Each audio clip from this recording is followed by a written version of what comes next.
Olá, pessoal! Bem-vindos a mais uma aula do canal Aprenda Ciências. O tema da aula de hoje é modelos atômicos.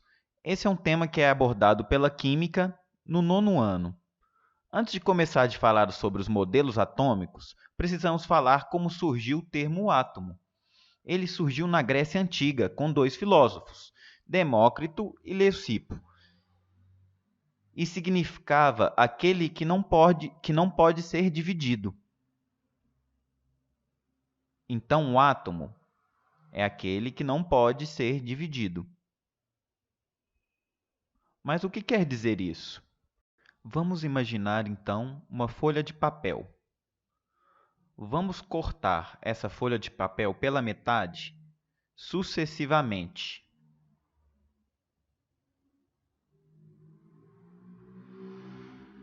Vai chegar em um momento que esse papel vai ficar tão pequeno, mas tão pequeno, que vai ser impossível cortá-lo. Esse é o conceito de átomo de Demócrito e Leucipo. É a menor parte da matéria. Ela é tão pequena que não pode ser mais dividida. Então, o átomo é a unidade básica da matéria. O átomo é uma partícula tão pequena, mas tão pequena, que nós só conseguimos desenvolver tecnologia para visualizar o átomo na segunda metade do século XX, mais ou menos em 1951. Agora vamos pensar um pouco. Como era impossível visualizar o átomo, então a ciência precisou criar modelos, quer dizer, projeções, tentativas através de experimentos de se demonstrar como deveria ser o átomo. Então vamos passar por a linha do tempo, mostrando como os modelos atômicos foram evoluindo e se aproximando cada vez mais da realidade do átomo.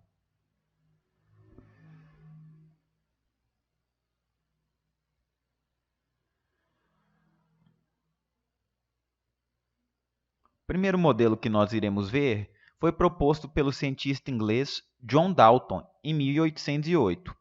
De acordo com Dalton, os átomos eram esferas maciças, indivisíveis e indestrutíveis, como uma bola de sinuca. Em 1897, o físico Joseph Thomson propôs o seu modelo. Ele realizou experimentos utilizando tubos com raios catódicos, uma invenção criada pelo cientista William Crookes.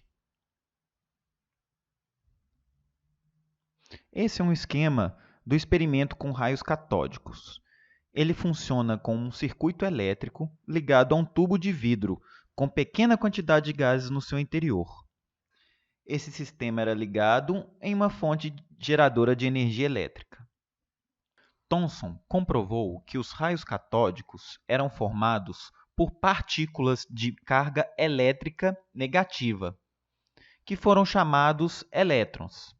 Então, gente, foi esse cara aí, o Joseph Thomson, que comprovou que existiam partículas menores do que o átomo.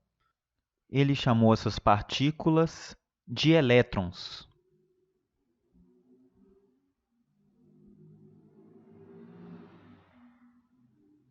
Então, de acordo com o modelo atômico do Joseph Thomson, o átomo era formado por uma esfera sólida de carga positiva que tinha elétrons incrustados nessa massa.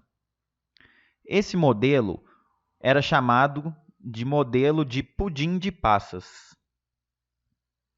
15 anos depois, Rutherford, que era um cientista neozelandês, realizou um experimento com um elemento radioativo, chamado de polônio. E após as suas observações, ele chegou a um modelo diferente do proposto por Thomson. Antes de falar do experimento de Rutherford, vamos a uma pergunta.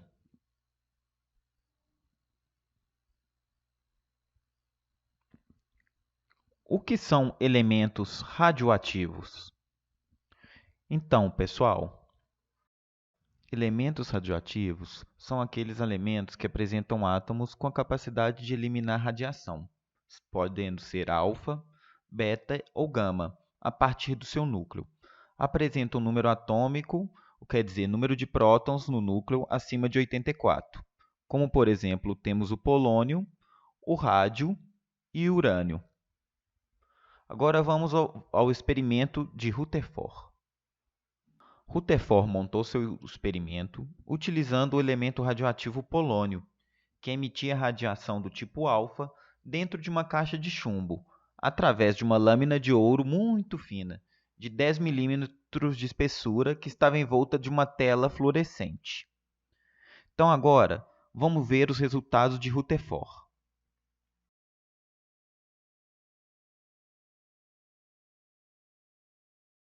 Ele percebeu que a maior parte das partículas alfa passou direto.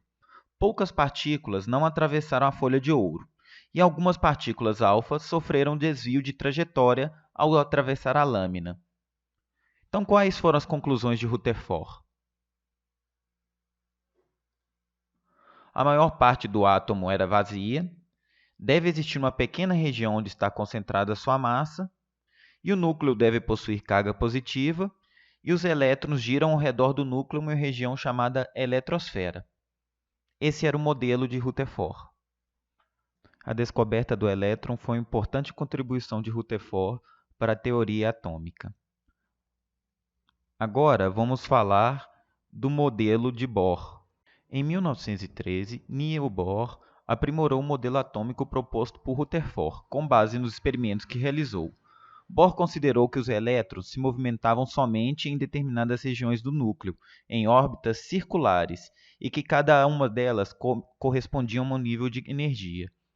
Cada órbita ou nível de energia foi representada por uma letra. Uma constatação importante feita pelo físico é que o elétron, ao receber energia, salta por uma órbita mais distante do núcleo, ou seja, para um nível de energia superior, e ao retornar para um nível inferior, ocorre a emissão de energia absorvida na forma de luz. Por hoje é só, pessoal. Se ficou alguma dúvida, deixe nos comentários. Obrigado. Fui.